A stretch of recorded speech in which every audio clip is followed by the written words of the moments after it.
Hello दोस्तों, कैसे हो आप सब लोग। Welcome to my YouTube channel SSC maths by Arpit. तो दोस्तों आज अपन लोग एसएससी सीजीएल 2024 टायर 1 का 25 सितंबर 2024 शिफ्ट 3 का पेपर करेंगे। इससे पहले के सारे पेपर मैंने डाल दिए। आई होप कि वो आप लोगों ने देखे होंगे। किसी भी क्वेश्चन में अगर आपको डाउट हो तो आप कमेंट करके पूछ सकते हैं। चलिए फिर स्टार्ट करते हैं अपन। क्वेश्चन नंबर 1 है, a tap can fill a cistern in 10 minutes and another tap can empty it in 12 minutes. If both the taps are open, the time taken to fill the tank will B.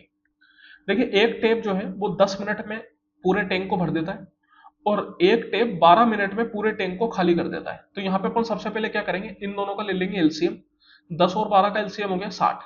मैंने मान लिया कि जो tank है वो 60 litre का है। अब टेप है, अगर उसको 10 मिनट में पूरा भर देगा तो हर मिनट उसमें कितना पानी डालेगा, 60/10 मतलब 6 लीटर। और टेप भी 12 मिनट में अगर उसको खाली कर देगा तो हर मिनट कितना पानी निकालेगा, 60/12 मतलब 5 लीटर। ये पानी निकालने का काम कर रहा है, मतलब नेगेटिव काम कर रहा है। इस वजह से इसकी जो एफिशिएंसी है उसको अपन माइनस साइन के साथ लेंगे। तो 6 और -5 ये हो गई ए और बी की एफिशिएंसी। अब बोला जा रहा है कि अगर दोनों टेप को साथ में खोल दिया जाए तो टैंक कितनी देर में भर जाएगा। तो यहाँ पे आप देखिए, टेप ए जो है वो हर मिनट 6 लीटर पानी डालेगा और टेप बी जो है वो हर मिनट 5 लीटर पानी निकालेगा। तो मिलके ये कितना पानी डालेंगे, 6 - 5 मतलब 1 लीटर। 6 लीटर जाएगा, 5 लीटर निकलेगा, तो ओवरऑल कितना रह जाएगा, 1 लीटर। हर मिनट 1 लीटर पानी जाएगा और 60 लीटर का टैंक है। तो मैं बोल सकता हूँ कि टैंक कितनी देर में भर जाएगा, 60/1 इतने मिनट में, दैट मीन 60 मिनट। तो यहाँ पे आंसर अपन को आवर में देना है, that means 1 hour. Option number 2। x varies directly with the cube of y and inversely with the square of z। तो देखिए बोला जा रहा है कि जो x है वो डायरेक्टली वेरी कर रहा है with the cube of y। Directly vary मतलब x is proportional to y cube, और इनवर्सली वेरी कर रहा है with the square of z। तो इनवर्सली का मतलब क्या होता है, 1/। तो यहां पे अपन साथ ही में रखेंगे, इसलिए मल्टीप्लाई 1/z²। ये हो गया y क्यूब के साथ डायरेक्टली और z² के साथ इनवर्सली। तो यहाँ पे अपन कांस्टेंट प्रोपोर्शनल हटा के इक्वल टू का साइन लगाते हैं, तो फिर उसके लिए कांस्टेंट अपन को इस्तेमाल करना पड़ता है। मैंने मान लिया k, तो ये बन गया k/3/z²। अब देखिए बोला जा रहा है कि x इक्वल टू 1/36 है, अगर y इक्वल टू 2 और z इक्वल टू 3 है। तो यहाँ पे अगर मैं x और y और z की वैल्यू डालूं तो मुझे k की वैल्यू मिल जाएगी। तो यहाँ पे आप देखिए 1/36 x की वैल्यू हो गई, k की वैल्यू अपन को निकालनी है। y कितना है अपना 2, 2 का क्यूब 8, और z कितना है अपना 3, 3 का स्क्वायर 9। तो 9 से ये 4 बार में, तो k कितना आ गया अपने पास। तो यहां से मैं बोल सकता हूं k इक्वल टू हो गया 1/8 × 4 32, 1/32। अब अपन को y इक्वल टू 3 और z इक्वल टू 5 पे 800x की वैल्यू पूछ रहा है। तो चलिए x की वैल्यू पहले निकाल लेते हैं। तो यहाँ पे k अपना हो गया 1/32 मल्टीप्लाई y कितना है, y है 3, 3 का क्यूब 27, और z कितना है 5, 5 का स्क्वायर 25। तो ये हो गया x। यहाँ पे कुछ भी कैंसिल आउट तो वैसे नहीं हो पा रहा, अगर आप देखेंगे तो कुछ भी कैंसिल आउट नहीं होगा, कोई बात नहीं। अपन से 800x की वैल्यू पूछ रहा है, तो अपन इसको क्या करते हैं, साथ के साथ 800 से मल्टीप्लाई कर देते हैं। तो 800 से अगर अपन इसको मल्टीप्लाई करेंगे तो देखिए अब अपना कैंसिल आउट हो जाएगा। सबसे पहले तो ये 25 से चला जाएगा आपका, कितने 8 × 4 मतलब 32 बार में। फिर ये 32 से 32 आपका चला जाएगा, तो कितना रह गया 27। दैट मीन्स 800x की वैल्यू कितनी आ गई, 27 के बराबर। Option number 4। In triangle PQR, S and T are the midpoint of the side PQ and PR respectively। चलिए एक ट्राइंगल बना लेते हैं PQR, PQ और R। PQ का मिड पॉइंट है S और PR का मिड पॉइंट है T, और QR जो है वो अपन को 12 सेंटीमीटर के बराबर दे रखा है। तो अपन से ST जो है पैरेलल है QR के, तो लेंथ ऑफ ST अपन से पूछा जा रहा है। देखिए ये ST पैरेलल है, तो यहाँ पे आप से एसटी पूछा जा रहा है। जब कभी भी किसी भी ट्राइंगल में इस तरीके से अगर एक बीच में लाइन अपन दो साइड के मिड पॉइंट से बना रहे हैं, तो ये जो लाइन है एसटी, ये तीसरी लाइन का हाफ के बराबर होती है। दैट मीन्स कि ST equal to half of Q R. अब ये होता कैसे, क्योंकि ये जो ट्राइंगल पी एस टी है, ये आप बोल सकते हो कि सिमिलर हो जाएगा ट्राइंगल पी क्यू आर के, बिकॉज दोनों में ही एंगल पी कॉमन है। और ये जो पी एस टी है ये पी क्यू आर के बराबर हो जाता है एंगल में, बिकॉज ये एस टी जो है वो क्यू आर के पैरेलल है, तो parallel lines equal angle subtend करती है हमेशा। और सेम तरीके से ये जो पी टी एस है ये अपना पी आर क्यू के बराबर हो जाता है, क्योंकि ये फिर से पैरेलल है तो इक्वल एंगल सबटेंड करेगी। तो ये ट्रिपल क्राइटेरिया से दोनों जो ट्राइंगल है वो हो जाता है अपने सिमिलर प्रूफ। तो जब कभी भी दो ट्राइंगल सिमिलर हो तो फिर उनके करस्पॉन्डिंग साइड का जो रेशियो है वो बराबर होता है। पीएसटी में अगर मैं बात करूं पीएस, तो इसके करस्पॉन्डिंग साइड कौन सी हो जाएगी, तो इसके करस्पॉन्डिंग साइड पीक्यूआर में पीक्यू हो जाएगी। और सेम तरीके से अगर मैं एसटी की बात करूं तो एसटी के करस्पॉन्डिंग साइड कौन सी हो जाएगी, क्यूआर। अब यहां पे आप देख सकते हैं अपन को बोला जा रहा है कि एस मिड पॉइंट है, मिड पॉइंट है मतलब पीएस और एसक्यू बराबर है, तो पीक्यू को मैं 2 टाइम्स पीएस लिख सकता हूं। तो ये पीक्यू की जगह अगर आप 2 टाइम्स पीएस डालेंगे तो यहां पे पीएस से पीएस कैंसिल आउट हो जाएगा, तो S T by Q R equal to हो जाएगा half, that means S T equal to half of Q R. तो इसको आपको हमेशा डायरेक्टली याद रखना है, इतना टाइम एग्जाम में नहीं होता और ये सब काम आपको करना भी नहीं है, डायरेक्टली आपको याद रखना है एस टी कितना हो जाएगा, क्यू आर का आधा मतलब 12/2 that is 6। Option number 3। The value of n the equation, इस इक्वेशन में एन की वैल्यू अपन को बतानी है। तो यहां पे आप देखिए बोर्ड मास का ये सवाल है। बोर्ड मास क्या बोलता है कि भैया सबसे पहले हमेशा ब्रैकेट में चलो, लेकिन यहां कोई ब्रैकेट है ही नहीं तो अच्छी बात है, कोई बात नहीं। उसके बाद आते हैं ओ, ओ मतलब ऑफ, हमेशा अपन को लेफ्ट टू राइट चलना होता है, तो ऑफ का मतलब भी मल्टीप्लाई करना होता है, बस उसकी प्राथमिकता सबसे ज्यादा है। तो सबसे पहले जो होगा वो ऑफ होगा, that means n into n of 4 divided 4 minus 15 multiply 4 equal to 12। तो यहां पे सबसे पहले आप इसको परफॉर्म कीजिए, तो ये हो गया आपका 4n, मैंने मल्टीप्लाई कर दिया। अब यहां पे अगर आप देखेंगे तो अब ऑफ तो खत्म हो गया, उसके बाद क्या है, डिवाइड मल्टीप्लाई और माइनस। तो इनमें सबसे ज्यादा प्राथमिकता कौन रखता है, डिवाइड। तो 4n डिवाइडेड बाय 4 अगर आप करेंगे तो 4 से 4 कैंसिल आउट हो जाएगा, ये फिर से आपके पास n के बराबर आ जाएगा। तो ये बन गया 9 multiply n minus 15 multiply 4 that is equal to 12। तो ये बन गया 9n minus 15 choco 60 equal to 12। तो n कितना आ गया अपने पास, 12 प्लस 60 दैट इज 72, और 72/9 मतलब 8। तो n आ गया अपने पास 8 के बराबर, option number 1। In the figure shown above quadrilateral PQRS has its vertices on the circumference of the circle with center O. Angle QoS equal to 20x degree और QRX equal to 26x degree. What is the value of x? तो यहाँ पे आप देख सकते हैं एक figure अपन को दे रखा है। ये जो फिगर है PQRS, ये एक साइक्लिक क्वाड्रिलेटरल का काम कर रहा है, बिकॉज इसके जो चारों पॉइंट है वो सर्किल के ऊपर लाई कर रहे हैं। तो जब कभी भी किसी भी क्वाड्रिलेटरल के चारों पॉइंट सर्किल के ऊपर, सर्किल के सर्कमफ्रेंस के ऊपर लाई करते हैं, तो फिर वो क्वाड्रिलेटरल जो है वो साइक्लिक क्वाड्रिलेटरल कहलाता है। और साइक्लिक क्वाड्रिलेटरल की एक खास बात होती है कि उनके जो अपोजिट एंगल होते हैं उनका सम हमेशा 180 डिग्री के बराबर होता है। दैट मींस मैं बोल सकता हूं कि जो एसआरपी है 26x डिग्री, ये अपने पास एसपीक्यू के बराबर, मतलब इन दोनों का सम जो है वो 180 डिग्री हो जाएगा। तो ये कितना हो जाएगा, ये वाला एंगल आपका हो गया 180 माइनस 26x डिग्री। अब यहां पे अगर मैं बात करूं SPQ और SOQ की, तो ये एक रिलेशनशिप फॉलो करते हैं। जब कभी भी किसी भी सर्किल में इस तरीके से सेंटर के ऊपर जो एंगल बनता है वो सरकमफ्रेंस के ऊपर बनने वाले एंगल का डबल होता है। मतलब ये जो 20x डिग्री है वो इस SPQ का डबल होगा। तो डबल होगा तो अगर इनको इक्वल करना है तो मैं बोल सकता हूं 20x degree equal to 2 times 180 minus 26x degree. तो इन दोनों को आपने इक्वल कर दिया, 2 से ये 10 बार में। तो देखिए 10x डिग्री इक्वल टू ये 26x डिग्री उधर आ जाएगा, तो 26 plus 10 36x degree equal to हो गया 180, और 36 का कितनी बार में, 5 बार में। तो x की वैल्यू कितनी आ गई, 5 के बराबर, that is option number 2। What is the value of this, इसकी वैल्यू फाइंड आउट करनी है। एक बहुत ही आसान सा सवाल है। कोसेक 60 अपन डायरेक्ट जानते हैं। कोसेक क्या होता है, 1 अपॉन साइन, साइन 60 मतलब √3/2, तो कोसेक 60 मतलब उसका उल्टा, दैट इज 2/√3। तो 5 माइनस 2 हो गया 3, 3/√3 अगर आप करेंगे तो कितना आ जाएगा, √3। 3 मतलब √3 इंटू √3, तो एक √3 कैंसिल आउट हो जाएगा, तो आ गया √3।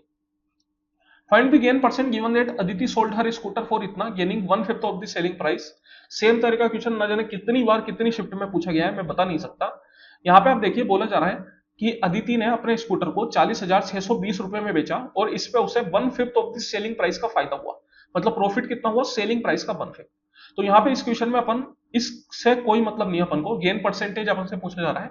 जब परसेंट में वैल्यू पूछी जाए तो ये जो अपने पास क्वांटिटी है इसको आप भूल जाइए, डायरेक्ट इस सवाल को अपन कर सकते हैं। मैंने मान लिया कि जो सेलिंग प्राइस है वो 5 रुपए, तो प्रॉफिट कितना हुआ, प्रॉफिट है सेलिंग प्राइस का 1/5, 5 का 1/5 निकालेंगे तो कितना, 5 सॉरी 1 रुपया।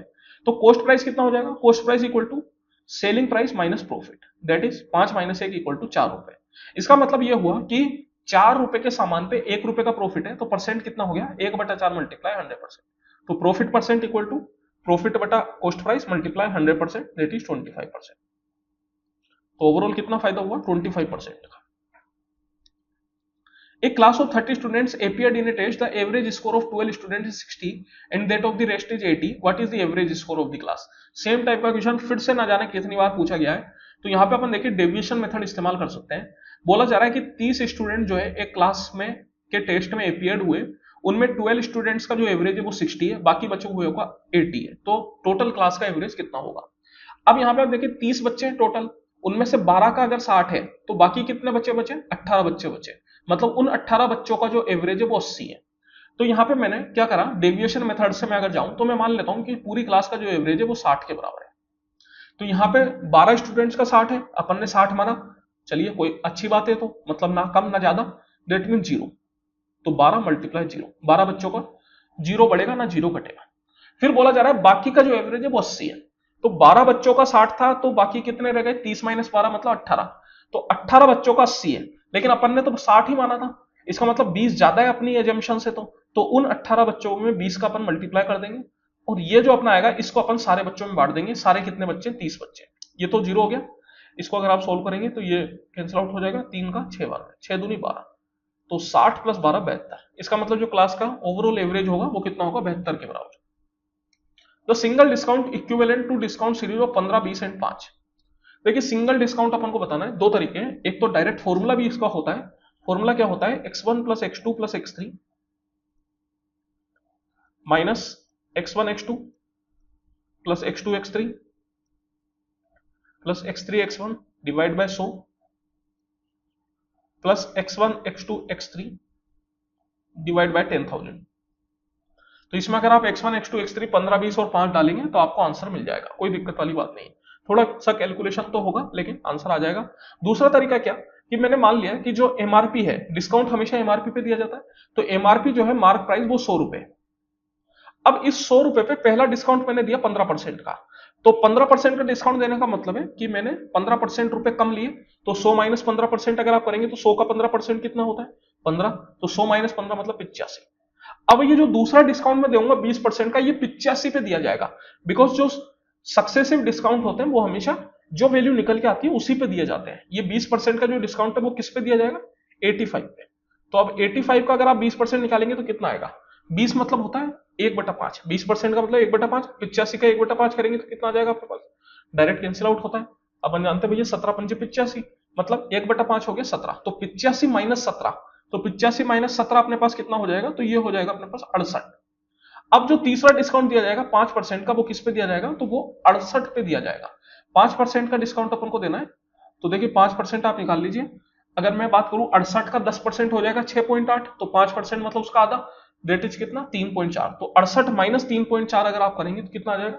तो 68 में से अगर मैंने 3.4 घटाया तो ये हो गया अपना 63। ठीक है, एक मिनट, नहीं 63 नहीं 64, माय मिस्टेक, 64.6। इसका मतलब कि जो 100 रुपए की चीज है उसको मैंने 64.6 में बेचा। तो ओवरऑल मैंने कितने परसेंट का डिस्काउंट दिया? तो 100 माइनस 64.6 कर लीजिए, कितना आ जाएगा आपके पास? तो ये आ गया आपके पास 35.4। दैट मीन्स कि ओवरऑल मैंने 35.4 रुपए का डिस्काउंट दिया 100 रुपए पे। दैट मीन्स 35.4%, क्योंकि 100 रुपए पे अगर आप 35.4 निकालेंगे तो वो एक तरीके से उतना ही परसेंट बन जाएगा। अगर आप x1 x2 x3 यहाँ पे इस फॉर्मूले में डालते तब भी आपको आंसर वही मिलता। The number of pages printed by two printers P1 and P2 over 3 days are given in the following table. Study the table carefully and answer the question. चलिए, क्वेश्चन है what is the difference between the total number of pages printed by two printers during these 3 days? तो देखिए इन तीनों दिन पे जो दोनों printer के द्वारा टोटल पेज प्रिंट किए गए उनका डिफरेंस अपन से पूछा जा रहा है। तो यहाँ पे देखिए इस क्वेश्चन को करने के दो तरीके हैं। एक तो मैं क्या करूं, पहले P1 का सम निकाल लूं, P2 का सम निकाल लूं और फिर डिफरेंस ले लूं। एक तरीका ये है कि मैं यहाँ पे मंडे ट्यूसडे वेडनेसडे तीनों का डिफरेंस लेते जाता हूं और फिर ऐड कर दूंगा। बस ये बात का ध्यान रखना है कि अगर आप P2 माइनस P1 कर रहे हो तो हमेशा आपको P2 माइनस P1 ही करना है, फिर भले ही वो प्लस साइन के साथ हो या माइनस साइन के साथ। तो यहाँ पे जैसे P2 माइनस P1 करा तो कितना आ गया? 50 आ गया। 250 माइनस 200, फिर यहाँ 300 माइनस 150 अगर आप करेंगे तो कितना आ जाएगा? 150 आ जाएगा। फिर यहाँ पे आप 210 माइनस 225 करेंगे तो कितना आएगा? माइनस में 15 आएगा। तो ये माइनस साइन को आपको रहने देना है, इसको अगर आपने प्लस मान लिया तो गलती हो जाएगी। 50 प्लस 150 200, 200 माइनस 15 मतलब 185। तो जो डिफरेंस है वो कितना आ जाएगा? 185 का। सीमा walks around a circular field at the rate of 3 rounds per hour, while Priya runs around it at the rate of 8 rounds per hour. They start in the same direction from the same point at 11:54 pm. They shall first cross each other at. तो देखिए यहां बोला जा रहा है कि सीमा जो है एक सर्कुलर फील्ड में 1 घंटे में 3 राउंड काट लेती है और प्रिया 1 घंटे में 8 राउंड काट लेती है। दोनों सेम डायरेक्शन में सेम पॉइंट से 11:54 पे भागना स्टार्ट करते हैं, तो वो पहली बार कितनी देर पे मिलेंगे। तो यहां पे अपन क्या करते हैं, इनकी स्पीड का ले लेते हैं रेशियो। ये 3 राउंड्स पर आवर और 8 राउंड्स पर आवर एक तरीके से उनकी स्पीड है, तो 3 और 8 का अगर आप रेशियो लेंगे तो वो 3:8 ही आ जाएगा। अब बोला जा रहा है सेम डायरेक्शन में भाग रहे हैं, तो जब कभी भी वो सेम डायरेक्शन में भागते हैं तो वो 1 घंटे में 3 - 8 मतलब 5 बार मिलेंगे। 5 राउंड 5 बार मिलेंगे 1 घंटे में। और 11:54 पीएम पे भागना स्टार्ट किए, पहली बार कितनी देर में मिलेंगे, मतलब 5 बार अगर 1 घंटे में मिल रहे हैं तो एक बार पहली बार कितनी देर में मिलेंगे, मतलब एक राउंड जो फर्स्ट उनका क्रॉस होगा वो कितनी देर में होगा, तो वो हो जाएगा 60 मिनट बटा 5, दैट इज 12 मिनट। तो 12 मिनट में वो पहली बार मिलेंगे। और 11:54 पे उनने भागना स्टार्ट किया था, तो अगर इसमें मैं 12 मिनट जोड़ूंगा तो 12 मिनट कितना हो जाएगा, तो 12 मिनट मतलब 12:06। अब ये देखिए पीएम पे उन्होंने स्टार्ट किया और 12 से ऊपर हो गई, मतलब ये कितनी हो गई होगी, एएम। तो जो आंसर आएगा वो कितना आएगा, 12:06 एएम। 12:06 पीएम करने की गलती ना करें, अगर आपने ये करा तो गलत हो जाएगा। Study the given bar graph and answer the question that follow. The bar graph shows the sales of books from 6 branches of a publishing company during 2 consecutive year 2000 and 2001। इस पे क्वेश्चन है, what percent of the average sales of branches B1, B2 and B3 in 2001 is the average sale of branches B1, B3 and B6 in 2000। तो देखिए B1, B2 और B3 का जो average cell है 2001 में, उसका कितना परसेंट है B1, B3 और B6 का एवरेज सेल इन 2000। तो चलिए सबसे पहले तो B1, B2 और B3 का 2001 का एवरेज सेल अपन निकाल लेते हैं। 2001 मतलब ये ब्राउन कलर, तो B1 that is 105, B2 that is 65 और B3 दैट इज 110।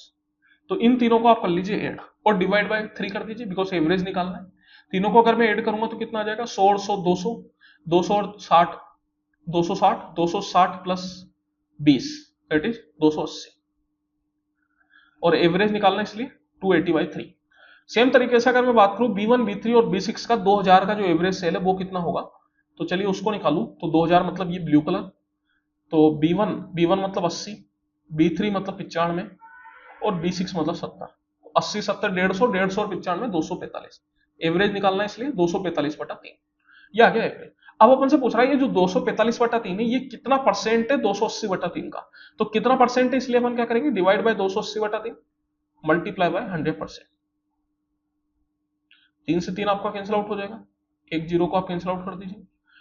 28 से मैं इसको डायरेक्ट कैंसिल आउट कर देता हूं। देखिए 28 का 9 बार में हो जाता है अपना 252, तो ये एक तरीके से 9 से थोड़ा कम ही आएगा, मतलब आप लगभग इसको 8.7 8.8 के करीब मान सकते हैं। और मल्टीप्लाई 10 अगर आप करेंगे तो ये लगभग आपका 87 से 88% के करीब हो जाएगा। उसके हिसाब से एकमात्र ऑप्शन अपना दिख रहा है ऑप्शन नंबर 4। अप्रोक्सीमेट आंसर अपन को निकालना होता है, पूरा आंसर निकालने की कोई जरूरत नहीं। 80% ये नहीं हो पाएगा, क्योंकि अगर आप देखेंगे तो 28 का 8 बार में काफी कम होता है, 245 बहुत अच्छा खासा उससे ज्यादा हो गया, इस वजह से ये 90% के करीब होगा। The monthly income of Ramesh in year 2021 was 18,600 and his monthly expenditure was 12,400। देखिए रमेश की जो मंथली इनकम है वो 18,600 है और उसका मंथली एक्सपेंडिचर जो है वो 12,400। 2022 में उसकी इनकम 15% बढ़ गई और एक्सपेंडिचर जो है वो 8% बढ़ गया, तो उसकी सेविंग में कितना इंक्रीज हुआ होगा ये अपन से पूछा जा रहा है। चलिए ठीक है, सबसे पहले अगर मैं बात करूं तो इनकम हो गई 18,600, इसका अपन रेशियो ले लेते हैं 12,400 से। रेशियो अगर आप लेंगे तो ये 2 जीरो अपना कैंसिल आउट हो गया, और फर्दर आप कैंसिल आउट कर सकते हैं। तो 3 से जा रहा है, 2 से भी जा रहा है, मतलब 3 दूनी 6 से जा रहा है, तो 6 का 3 और 1, और ये नहीं 6 से नहीं जा रहा, सॉरी माय मिस्टेक, क्योंकि ये 3 से नहीं जाएगा, तो 2 से ही जाएगा। 2 का 9 बार में 18 और 3 बार में 6, और 2 का ये 6 बार में 2 बार में, है ना। ठीक है चलिए, और तो जाएगा तो जाएगा शायद, नहीं तो कोई बात नहीं, इतना अपन छोड़ देते हैं। हाँ किस से चल जाएगा, नहीं नहीं किस से नहीं जाएगा, 31 से चला जाएगा, 31 का 3 बार में और 31 का 2 बार में, तो 3:2 का रेशियो बन गया। दैट मीन्स मैं बोल सकता हूं कि अगर उसकी इनकम को मैंने 3 रुपए मान लिया और एक्सपेंडिचर को 2 मान लिया, इनकम हो गई 3 रुपए, एक्सपेंडिचर हो गया 2 रुपए, तो सेविंग कितनी हो जाएगी? सेविंग अपन जानते हैं income equal to expenditure plus saving, that mean saving हो गई 1 रुपए। अब 2022 में जो इसकी इनकम है वो 15% बढ़ी और जो एक्सपेंडिचर है वो 8% बढ़ा। तो यहां पर अगर मैं बात करूं 3 रुपए पे आप 15% बढ़ाएंगे तो इस करिए आप इसको 00 लगा दीजिए ताकि सोल्व करना आसान हो जाए। मैंने पूरे को 100 से मल्टीप्लाई कर दिया तो कोई दिक्कत वाली बात नहीं। तो 300 पे अगर 15% की मैं बात करूं तो 15 3 होता है 45, मतलब 300 का 15% कितना हो जाएगा आपके पास? तो वो आ जाएगा 45 के बराबर। तो ये हो गया आपके पास 345। फिर 200 पे 8% की अगर अपन बात करें तो 8 दूनी 16, मतलब 200 पे अगर 8% बढ़ा इसका मतलब कितने रुपए बढ़े? तो एक तरीके से आप बोल सकते हैं 16 रुपए बढ़े, तो 216। तो सेविंग कितनी हो गई? तो सेविंग हो जाएगी income minus expenditure, that is 345 minus 216। अगर आप करेंगे तो कितना गया? 5 15 में 6 गए 9, फिर 3 में से 1 गया 2 और 3 में से 2 गया 1, दैट इज 100 रुपए से बढ़ के 129 रुपए हो गई। तो मैं बोल सकता हूं कि 29 रुपए बढ़ी कितने पे? 100 रुपए पे।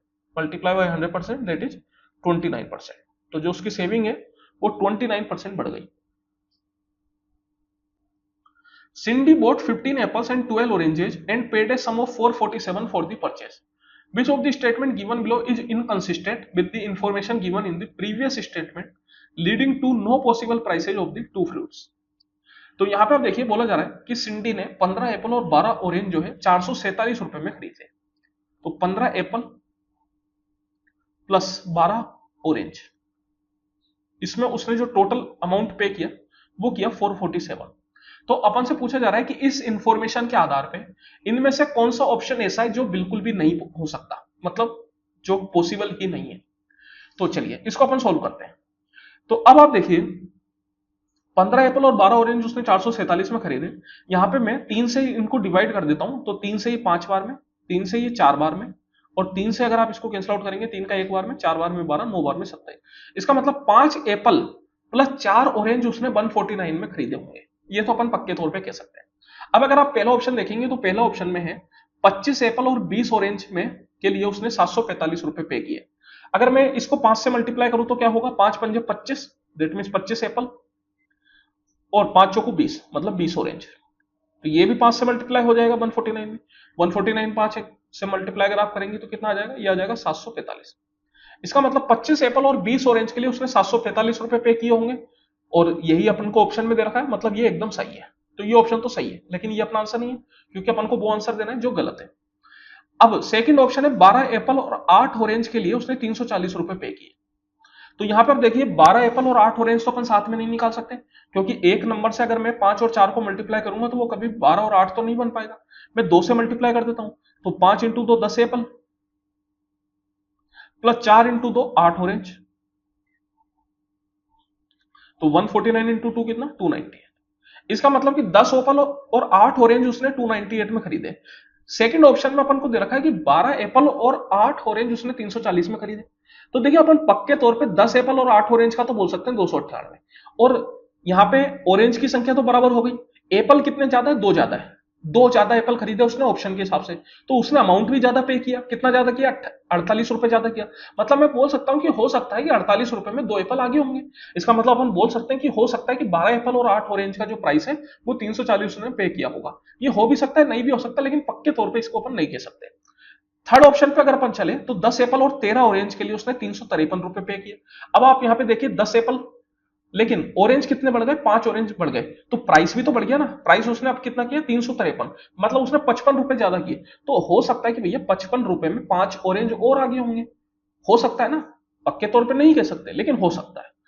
ऑप्शन नंबर 4 में अगर अपन चले तो बोल रहा है 35 एप्पल और 28 ऑरेंज। अब यहां पे देखिए 35 और 28 अगर मैं 7 से मल्टीप्लाई करूंगा तो 7 पंजे हो जाता है 35 और 7 चौको हो जाता है 28। तो यहां से अपन 35 एप्पल और 28 ऑरेंज की वैल्यू निकाल सकते हैं। 7 से अपन ने इसको मल्टीप्लाई किया था, 7 से करेंगे तो 9 7 63 की 3, 6 के चला गया, 7 चौको 28, 28 और 3 31 की 1, 3 कैरी चला गया, दैट इज 1013। इसका मतलब 35 एप्पल और 28 ऑरेंज के लिए उसने 1013 रुपए पे किए होंगे। लेकिन अपन को ऑप्शन 4 क्या बोल रहा है कि 35 एप्पल और 28 ऑरेंज के लिए उसने 1032 रुपए पे किए। लेकिन ये तो सरासर गलत है, क्योंकि ये तो अपन डेफिनेट पेयर पे बोल सकते हैं कि भैया उसने 1013 पे किए, तो 1032 क्यों पे करेगा। इसका मतलब यही अपना आंसर हो जाएगा, बिकॉज ये ऑप्शन गलत है, ये पक्के तौर पर गलत है। ऊपर के सेकंड और थर्ड गलत है या नहीं उसको अपन नहीं कह सकते, लेकिन फोर्थ वाला पक्के तौर पे गलत है। The ratio of circumference and diameter of a circle is 3:5 if the circumference is 6 cm then the radius of the circle। देखिए सर्कमफ्रेंस और डायमीटर का रेशियो अपन को दे रखा है 3:5। किसी भी सर्किल का सर्कमफ्रेंस होता है 2πr और डायमीटर होता है 2r। तो ये जो अपन को दे रखा है ये दे रखा है 3:5।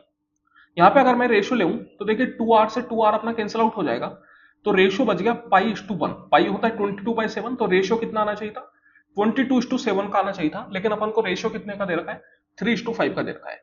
दैट मीन्स अपन बोल सकते हैं कि क्वेश्चन पॉसिबल नहीं है, इलॉजिकल क्वेश्चन है। लेकिन इस तरीके के क्वेश्चंस को आप बोनस समझने की गलती ना करें। एसएससी पहले भी काफी बार ऐसे सवाल दे चुका है जो कायदे से तो गलत है, लेकिन आंसर अगर उनका निकाला जा सकता है तो फिर आपको आंसर निकालना पड़ेगा। तो इस क्वेश्चन का आंसर निकाला जा सकता है कैसे, तो देखिए यहां पे अगर मैं बात करूं तो सर्कमफ्रेंस और डायमीटर का रेशियो 3:5 है, मतलब सर्कमफ्रेंस कितना है 3 यूनिट, और सर्कमफ्रेंस की वैल्यू अपन को कितनी दे रखी है 6 सेंटीमीटर, तो 3 यूनिट की वैल्यू हो गई 6 सेंटीमीटर। और डायमीटर कितना है 5 यूनिट, तो 5 यूनिट की वैल्यू अपन यहां से निकाल सकते हैं 3 से 2 बार में, तो 1 यूनिट की वैल्यू 2 सेंटीमीटर, तो 5 यूनिट की वैल्यू 5 इंटू 2 मतलब 10 सेंटीमीटर। तो डायमीटर आ गया, तो रेडियस क्या होता है डायमीटर का आधा, मतलब रेडियस कितना हो जाएगा 10/2 दैट इज 5 सेंटीमीटर। तो ऑप्शन नंबर 2। तो आंसर निकाला जा सकता है, क्वेश्चन इलॉजिकल है। अगर आंसर निकाला जा सकता है तो फिर आपको आंसर निकालना है, क्वेश्चन बोनस नहीं माना जाएगा। If sec theta plus tan theta equal to x then find sin theta. देखिए sec theta plus tan theta x के बराबर दे रखा है, तो sin थीटा की वैल्यू अपन से पूछे जा रही है। तो यहां पे अपन क्या करते हैं थीटा की कुछ वैल्यू मान लेते हैं। अब थीटा की वैल्यू मानते वक्त आपको काफी चीजों का ध्यान रखना है। एक तो यह कि sec थीटा और tan थीटा में से कोई सा भी नॉट डिफाइन ना हो, दूसरा ऑप्शन सेम ना हो जाए। जैसे कि यहां पे अगर मैं बात करूं तो थीटा इक्वल टू 90 डिग्री में नहीं मान सकता, बिकॉज 90 पे sec और tan दोनों ही नॉट डिफाइन होते हैं। दूसरा 0 डिग्री अगर आप यहाँ पे मानेंगे तो 0 डिग्री मानने से क्वेश्चन तो बहुत आसान हो जाएगा। थीटा इक्वल टू 0 अगर आप माने तो कितना आएगा, तो देखिए सेक 0 कितना हो जाता है 1 हो जाता है, और tan 0 0 हो जाता है, तो x इक्वल टू आ जाएगा 1 के बराबर। और साइन 0 की अगर मैं बात करूं तो वो 1 आता है। दैट मीन्स अपन को देखना है कि कौन सा ऑप्शन जो है सॉरी साइन 0 0 आता है, तो अपन को देखना है कि x इक्वल टू 1 डालने पे कौन सा ऑप्शन आपको 0 देगा।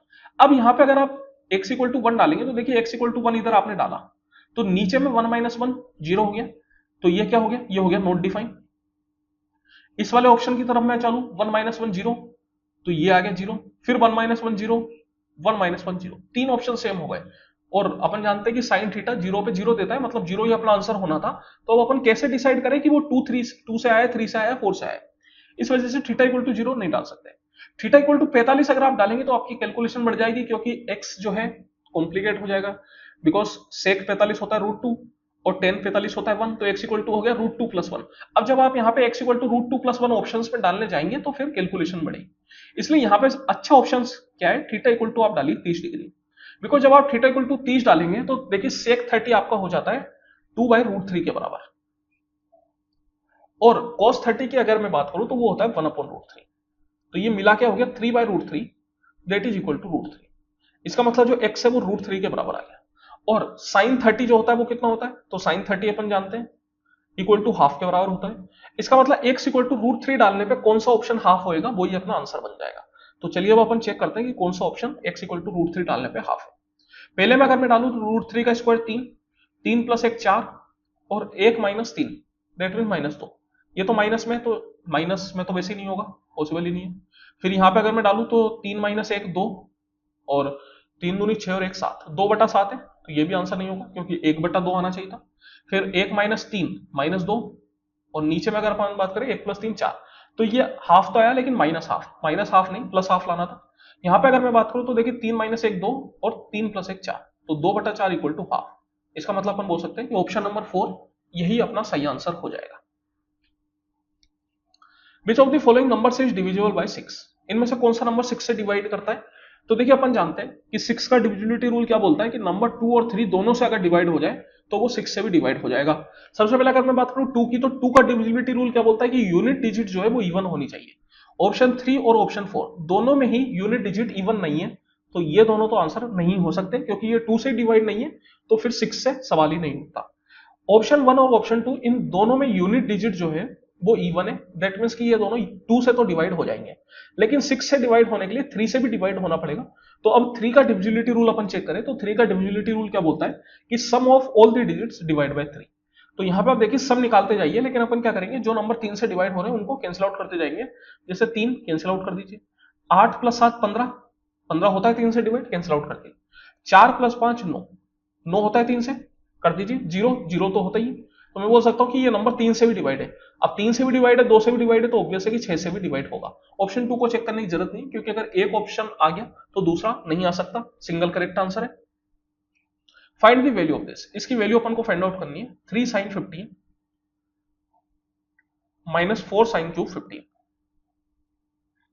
तो देखिए यह जो क्वेश्चन है एक डायरेक्ट आइडेंटिटी बेस्ड क्वेश्चन है।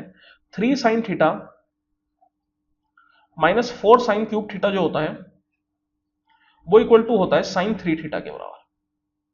तो यहां पे अगर आप बात करेंगे तो थीटा इक्वल टू 15 आप डाल दीजिए, तो sin 3 into 15 that mean sin 45। sin 45 मतलब 1/√2, तो इसका आंसर क्या हो जाएगा 1/√2 के बराबर, ऑप्शन नंबर 1। अब इस तरीके के जो क्वेश्चंस होते हैं इनमें आपको फॉर्मूले याद रखने ही पड़ेंगे, कोई और तरीका नहीं है। अगर यहाँ पे आपको फॉर्मूला याद नहीं रहेगा तो इस क्वेश्चंस को करना बहुत ज्यादा मुश्किल हो जाएगा, बहुत ज्यादा कॉम्प्लिकेटेड हो जाएगा, इसलिए फॉर्मूला याद रखिए। If x square plus 1 equal to x then the value of this. तो यहां पे आप देखिए अपन बोल सकते हैं x square plus 1 equal to x है, तो एक्स की डायरेक्ट वैल्यू तो मैं नहीं सोच सकता। आप चाहे तो इसको एक्स से अगर आप डिवाइड करेंगे तो बन जाएगा x plus 1 upon x equal to 1। तो जब कभी भी x plus 1 upon x equal to 1 हो तो उस केस में एक्स क्यूब जो है वो डायरेक्टली इक्वल टू होता है -1। ये कैसा है, अगर आपको ये निकालना है तो देखिए इसको अपन लिख सकते हैं x square minus x plus 1 equal to 0। दोनों साइड अपन कर देते हैं एक्स प्लस 1 से मल्टीप्लाई। तो दोनों साइड अगर आप एक्स प्लस 1 से मल्टीप्लाई करेंगे तो ये बन जाएगा 0 multiply x plus 1। 0 multiply x plus 1 तो 0 ही रहेगा, और ये जो है ये आपकी आइडेंटिटी बन गई x cube plus 1 and this is equal to 0, क्योंकि a cube plus b cube equal to a plus b into a square plus B square minus a b. तो यहां पे अगर आप a को x और b को 1 रखेंगे तो x plus 1 into x square plus 1 minus x that is x cube plus 1। तो यहां से मैं बोल सकता हूं एक्स क्यूब इक्वल टू -1। तो इसको आप डायरेक्टली याद रख सकते हैं, जब कभी भी x plus 1 upon x equal to 1 हो तो उस केस में एक्स क्यूब जो है वो -1 होता है, और अगर आप इसका स्क्वायर कर देंगे तो x की पावर 6 जो है वो 1 के बराबर हो जाएगा। अब यहां पे अपन से वैल्यू पूछ रहा है x की पावर 14 प्लस x की पावर 8 प्लस 1। तो देखिए मैं बता देना चाहता हूं ये जो क्वेश्चन है वो गलत क्वेश्चन है, यहाँ पे उन्होंने गड़बड़ की है, क्योंकि अगर आप इसकी वैल्यू निकालना चाहेंगे तो जैसे x की पावर 6 इक्वल टू हो गया 1। अब अगर मैं बात करूं 14 की, तो 14 को मैं लिख सकता हूं 12 प्लस 2, और इंडिसेज में अपन जानते हैं कि भैया जो x की पावर जैसे बोलना चाहे तो x की पावर a प्लस बी जो होता है वो इक्वल टू हो जाता है x की पावर a इंटू एक्स की पावर b। तो ये जो 14 है इसको अगर अपन ने 12 प्लस 2 लिखा भी तो x की पावर 12 मल्टीप्लाई एक्स स्क्वायर में लिख सकता हूं। सेम तरीके से 8 को मैं x की पावर 6 इंटू एक्स स्क्वायर लिख सकता हूं, और ये जो x की पावर 12 है इसको मैं लिख सकता हूं x की पावर 6 का whole square multiply x square. ये x की पावर 6 को ऐसे रहने देते हैं, मल्टीप्लाई एक्स स्क्वायर प्लस 1। अब x की पावर 6 अपने पास 1 था, तो 1 का स्क्वायर 1 दैट इज ये आ गया एक्स स्क्वायर, ये भी आ जाएगा एक्स स्क्वायर प्लस 1। तो ये अपने पास बन गया 2x स्क्वायर प्लस 1। लेकिन अभी भी ये सोल्व नहीं हुआ, तो यहां पे गलती क्या है, यहां पे ये बीच में प्लस की जगह माइनस आता, मतलब x की पावर 14 माइनस एक्स की पावर 8 प्लस 1 आता। तो फिर उस केस में क्या होता, एक्स स्क्वायर से एक्स स्क्वायर कैंसिल आउट हो जाता और इसका जो आंसर था वो 1 बन जाता। लेकिन यहां पे गलती से माइनस साइन की जगह प्लस साइन आ गया, इस वजह से ये जो क्वेश्चन है वो सोल्व नहीं किया जा सकता। यहां पे आप x square equal to x minus 1 put करेंगे तब भी x में आपकी वैल्यू आएगी, फिर भी आपको आंसर नहीं मिल पाएगा। From a point T, a tangent TP at point P is drawn to a circle with center O. A second TQR, Q is near to point T, is drawn from the point T. Triangle PQR is inscribed into the circle by joining the points PQ and R. Draw line OQ and OR. Angle PTQ 27, angle TPQ 55. Then find the angle ROQ. तो यहां पे आप देखिए एक circle बन रहा है, इसमें इस पॉइंट टी से एक टेंजेंट खींचा जा रहा है टीपी, ये पॉइंट अपना क्या हो जाएगा, पी हो जाएगा। इसका जो सेंटर है वो है ओ, ये वाला। इसके अलावा एक सीकेंड टी क्यू आर खींचा जा रहा है, तो वो टी क्यू आर कुछ इस तरीके का हो जाएगा, क्यू पॉइंट जो है वो टी के नजदीक है, तो और ये R point T Q R. फिर बोला जा रहा है कि एक ट्राइंगल पी क्यू आर जो है वो इंस्क्राइब्ड है इस सर्किल में, तो यहां पे आप देख सकते हैं ट्राइंगल पी क्यू आर आपके पास बन रहा है। ओ क्यू और ओ आर को भी अपन ने ज्वाइन कर दिया, तो एंगल पी टी क्यू जो है वो अपन को 27 डिग्री दे रखा है, और एंगल टी पी क्यू ये जो है वो अपन को 55 डिग्री दे रखा है। तो अपन से एंगल आर ओ क्यू इसकी वैल्यू पूछी जा रही है। देखिए सर्किल में एक प्रॉपर्टी होती है, जैसे अगर मैं यहाँ पे आपको समझाना चाहूं, तो ये वाला जो एंगल होता है वो इस वाले एंगल के बराबर हो जाता है। तो होता क्या है ना, जैसे अगर मैं मान लू ये सेंटर है अपना, तो कोड के ऊपर जो एंगल बनेगा वो सामने वाले एंगल के टेंजेंट के बराबर होगा, मतलब टेंजेंट पे जो एंगल बनेगा उसके बराबर होगा। तो मैं बोल सकता हूं कि अगर ये वाला angle angle T P Q ये 55 है, तो ये वाला जो एंगल है वो भी अपने पास 55 डिग्री ही हो जाएगा, क्योंकि ये टीपी जो है ये टेंजेंट है। तो ये पी को जब आप आगे बढ़ाएंगे तो कुछ इस तरीके से आप बोल सकते हैं ये टी ये पी और ये आर और ये क्यू, तो ये जो टीपी है और ये पी आर क्यू है ये आपके पास बराबर हो जाएगा। अब यहां पे अगर मैं बात करूं तो देखिए अपन बोल सकते हैं कि ये जो एंगल है ये वाला कितना हो जाएगा, तो किसी भी ट्राइंगल में तीनों कोण का सम 180 डिग्री होता है, तो टी पी आर ये मिला के 180 डिग्री बनाएंगे। तो ये हो गया अपने पास 55 प्लस 27 प्लस 55, 180 में से अगर आप इसको घटा लेंगे 55 प्लस 55 प्लस 27, तो 55 और 55 110, 110 प्लस 27 हो गया 137, 180 माइनस 137 अगर आप करेंगे तो कितना आ जाएगा आपके पास 43 डिग्री। दैट मीन्स कि ये वाला जो एंगल है वो 43 डिग्री का होगा। अब अपन जानते हैं कि जो सेंटर पे एंगल बनता है वो सरकमफ्रेंस वाले एंगल का डबल होता है, मतलब ये जो एंगल है ये इस 43 का डबल होगा, तो 43 का डबल मतलब ये 86 डिग्री हो जाएगा। तो आंसर क्या हो जाएगा, R O Q equal to 86 degree.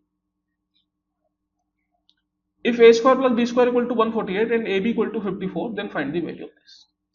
तो यहाँ पे आप देखिए ए बी की डायरेक्ट वैल्यू अगर आप सोच सकते हैं तो वो बहुत अच्छी चीज होती है, उससे बढ़िया कुछ भी नहीं हो सकता, लेकिन वो सोचना उतना आसान नहीं है, क्योंकि अगर आप मैं ए बी की बात करूं तो ए बी इक्वल टू 54 दे रखा है, और ऑप्शंस अगर आप देखेंगे तो वो सारे जो है अंडर रूट के अंदर है। इसका मतलब ए और बी अंडर रूट के अंदर आ रहे होंगे, तो अंडर रूट के अंदर अगर वो आ रहे हैं तो फिर ए बी को सोचना बहुत मुश्किल है, इसलिए अपन उस पर नहीं जाएंगे।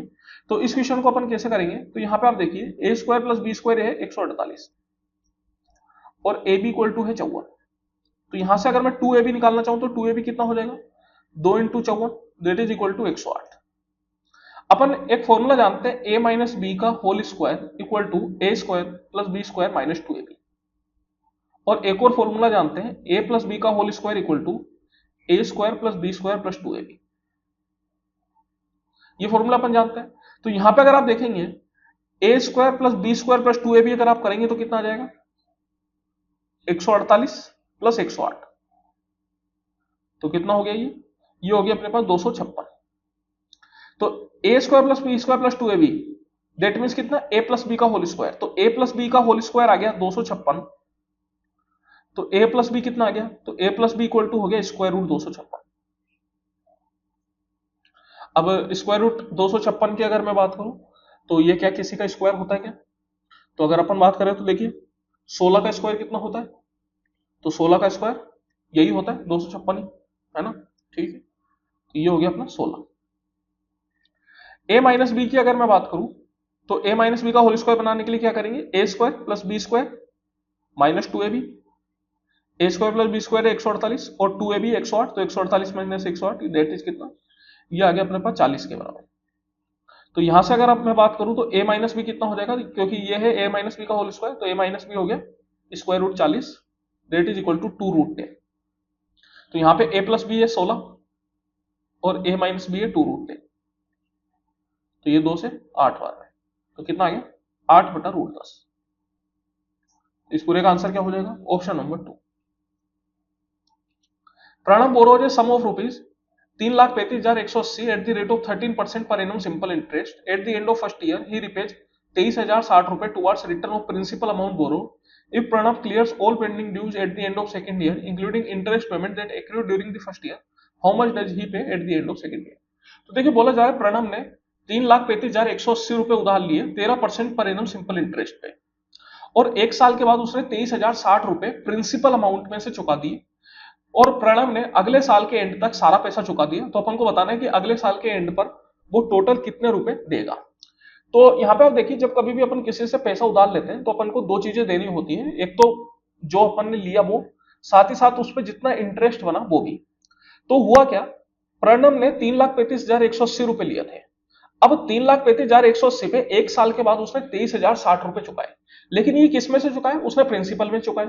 क्योंकि अब आप देखिए, अपन जानते हैं कि जब कभी भी सिंपल इंटरेस्ट की बात होती है तो वहां पे इंटरेस्ट के ऊपर कोई इंटरेस्ट नहीं लगता, मतलब मैं इंटरेस्ट एक साल के बाद चुकाऊं, 2 साल के बाद चुकाऊं, वो उतना ही रहेगा, लेकिन प्रिंसिपल पे हर साल इंटरेस्ट लगता रहता है। तो अब हुआ क्या, उसने 3,35,180 रुपए में से 23,060 रुपए चुकाए, तो जो उसका प्रिंसिपल अमाउंट है वो कम हो गया। मतलब सेकेंड ईयर पे जो इंटरेस्ट लगेगा वो कम अमाउंट पे लगेगा, पूरे पे नहीं लगेगा। अगर यही वो 23,060 रुपए इंटरेस्ट में से चुकाता तो फिर प्रिंसिपल उसका सेम रहता, और फिर पूरे अमाउंट पे उसको इंटरेस्ट देना पड़ता सेकेंड ईयर पे भी, लेकिन कुछ रुपए चुका दिए इसलिए कम हो गया। तो यहां पे आप देखिए, सबसे पहले तो फर्स्ट ईयर पे 3,35,180 रुपए पे 13% के हिसाब से इंटरेस्ट लगेगा। तो 13% के हिसाब से कितना इंटरेस्ट लगेगा, ये जीरो आप कैंसिल आउट कर दीजिए, और 13 का 8 बार में डायरेक्ट अपन इसको सोल्व कर लेते हैं, है ना, क्योंकि कोई फायदा नहीं है। 13 8 जा 104, 10 कैरी चला गया, 13 और 10 हो गया 23, ये डिसमल आ जाएगा नीचे, 10 से डिवाइड करोगे तो 2 कैरी चला गया, 5 65, और 2 6 कैरी चला गया, 13 3 39, 39 और 6 45, 4 कैरी चला गया, 39 और 4 43, दैट मीन्स 43,573.4 इतना इंटरेस्ट बनेगा पहले साल में। अब दूसरे साल पे क्या होगा, उसने प्रिंसिपल में से 23,060 रुपए चुकाए थे, तो ये 23,060 रुपए आप सब्ट्रैक्ट कर लीजिए प्रिंसिपल में से, तो अमाउंट कितना रहेगा, 8 में 6 गया तो 1, 5 में 3 गया तो, और ये 31, 3,12,120। मतलब जो सेकंड ईयर पे अब इंटरेस्ट लगेगा वो 3,12,120 पे लगेगा, और कितने परसेंट के हिसाब से, 13% के हिसाब से, क्योंकि परसेंट जो है वो सेम है।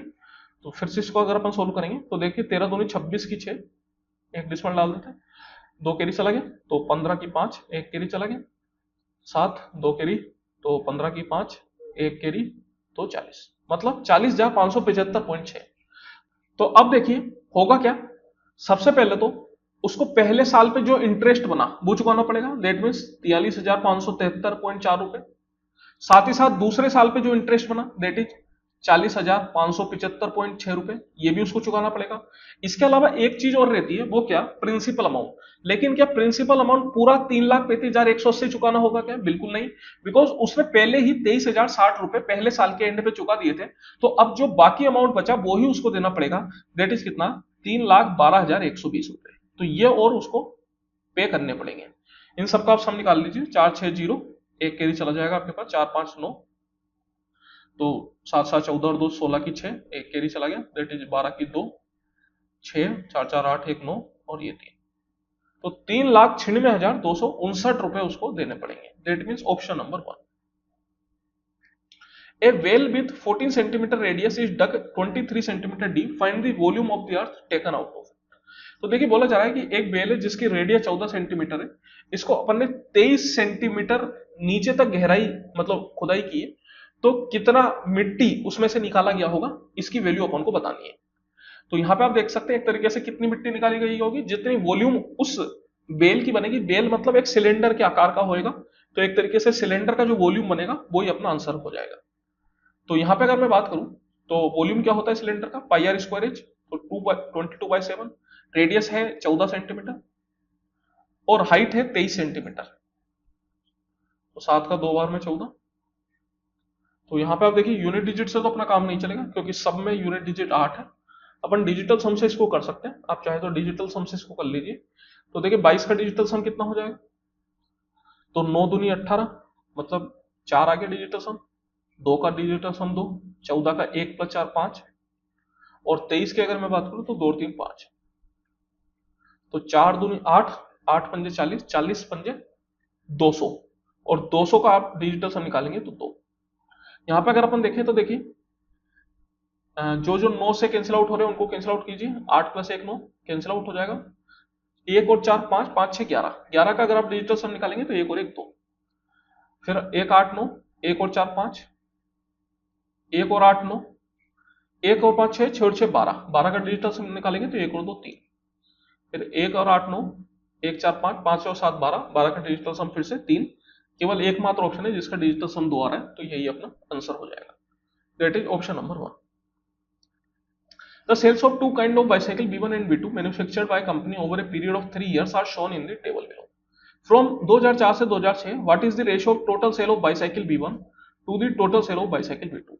तो देखिए 2004 से लेकर 2006 में बाईसाइकिल B1 का बाईसाइकिल B2 के साथ रेशियो निकालना है टोटल सेल का। तो सबसे पहले तो B1 का टोटल सेल निकाल लीजिए, कितना आ जाएगा 5, 3 9 और 3 12, 12 और 5 17 के साथ एक कैरी चला गया अपने पास, तो ये 675। और यहाँ पे अगर आप टोटल सेल निकालेंगे तो कितना आ जाएगा 4 6 10 की 0, एक कैरी चला गया, दैट इज 9 और 1 10 की 0, 3 और 3 6, 6 और 4 10, तो यहाँ पे कैंसिल आउट कर सकते हैं। कितने से हो जाएगा 25 से हो जाएगा, 25 का 2 बार में 50, कितना आ गया अपने पास 17, 17 मतलब 7 बार में 175, और ये 25 का 40 बार, दैट इज 27:40, ऑप्शन नंबर 1।